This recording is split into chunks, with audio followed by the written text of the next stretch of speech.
नमस्कार, आपका स्वागत है। भगवान श्री कृष्ण ने कलयुग में उत्पन्न होने वाले स्त्री और पुरुष के कई लक्षणों का वर्णन किया है। कलयुग में स्त्री और पुरुष को पाप करने में जितना आनंद मिलेगा, उतना ही दुख और कष्ट उन्हें पुण्य कर्म करने में होगा, किंतु इनके द्वारा मिलने वाले फल भी वैसे ही होंगे। जो स्त्री पुरुष कलयुग में भी धर्म का पालन करेंगे, सत्य के मार्ग पर चलेंगे, उनका उद्धार अवश्य ही होगा। उन्हीं के कारण ही कलयुग संपूर्ण सृष्टि पर पूर्णतया हावी नहीं होगा। कलयुग में जो भी स्त्री ऐसे कर्म करेगी, उसके हाथ से बनी हुई रोटी गाय, कुत्ता एवं कौवे भी नहीं खाएंगे, अतः उसे किसी भी प्रकार के पुण्य की प्राप्ति नहीं होगी। किसी भी घर की गृहिणी अपने घर को किस प्रकार से रखती है, या किसी भी घर की गृहिणी कितनी व्यवस्थित और गृह कार्य दक्ष है, इसका पता उस घर के रसोई घर से लगता है। एक स्त्री का रसोई घर कितना व्यवस्थित है, सभी सामान किस तरह रखा गया है, भोजन सामग्री साफ और सही मात्रा में है या नहीं है, वह कैसा भोजन बनाती है, इत्यादि बातों पर तो सभी का ध्यान रहता ही है। साथ ही सबसे महत्वपूर्ण बात यह है कि उस महिला का रसोई घर कितना साफ और स्वच्छ है।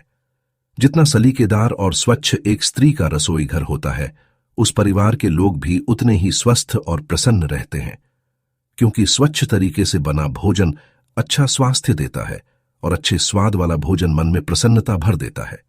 दूसरा प्रमुख स्थान है किसी भी घर का स्नान घर, यानी कि बाथरूम और शौचालय।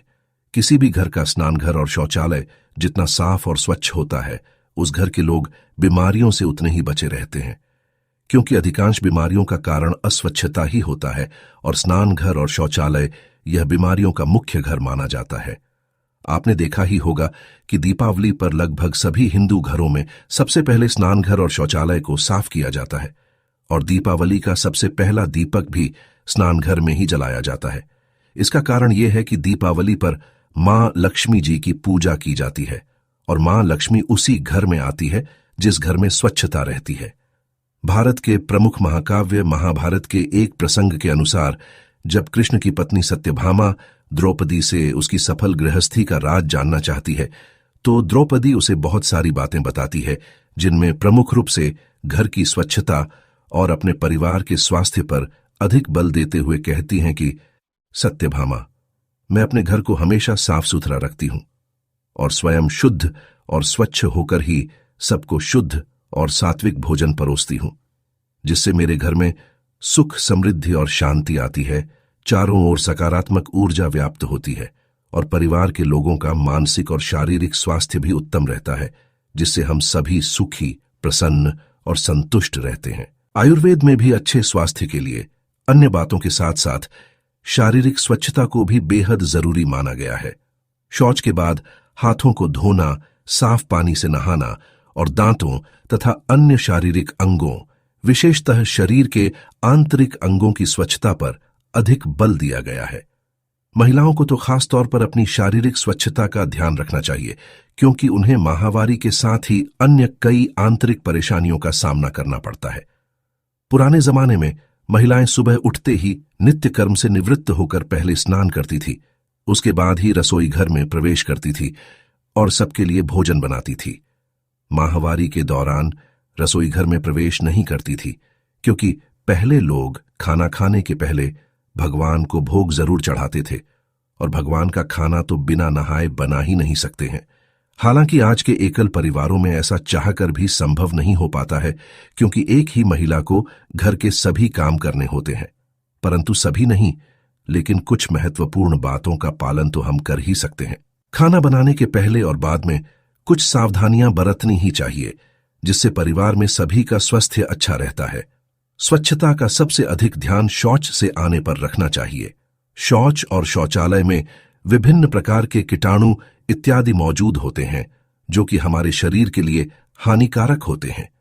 वहीं कीटाणु हमारे नाखूनों में फंसकर हमारे स्वास्थ्य को हानि पहुंचा सकते हैं।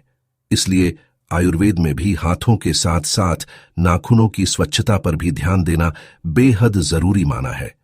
हमारे विभिन्न पुराणों में भी स्वच्छता का महत्व बड़े ही विस्तार से बताया गया है। यहां तक कि घर की स्वच्छता को विचारों की स्वच्छता से भी अधिक महत्वपूर्ण माना गया है, क्योंकि हमारे विचार जैसे होते हैं, हमारे आसपास का वातावरण भी वैसा ही होता है। दूषित विचारों से घर में भी नकारात्मक ऊर्जा का संचार होता है। चूंकि हर घर में साफ सफाई की जिम्मेदारी अधिकतर महिलाओं पर ही होती है, अतः प्रत्येक घर में महिलाओं को चाहिए कि वे स्वयं भी साफ और स्वच्छ रहे, नित्य नियम से नहाएं, यदि संभव हो तो नहाकर ही रसोई घर में जाएं और खाना बनाएं। अपने बाल बांधकर रखें, नाखून साफ और छोटे रखें।